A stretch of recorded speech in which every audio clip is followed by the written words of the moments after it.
नमस्कार शेतकरी मित्रांनो, हा 4.5 वर्षाचा बाग आहे आणि याच्यामध्ये आपण असे तोडे लावलेले होते जे छोटे आहे आणि सध्या त्यांना काहीच कोणत्याही प्रकारचा माल नाही आहे। मी तुम्हाला इथे दाखवतो अशा प्रकारे।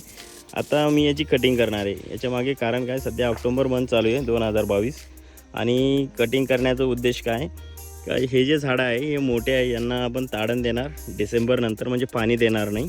तर पाणी देणार नाही, मग ह्या ब्रँचेस वाढत जातील एप्रिलपर्यंत आणि आपल्याला कट इथून करावं लागेल।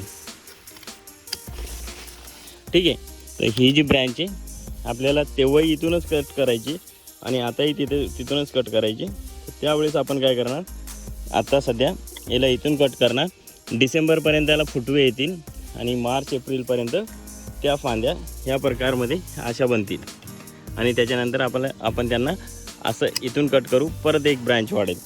ठीक आहे, ते उत्पन्न वाढेल। तर आशा करतो शेतकरी मित्रांनो तुम्हाला ही व्हिडिओ आवडेल, त्याला शेअर आणि सबस्क्राईब करायला विसरू नका। जय महाराष्ट्र, जय भारत।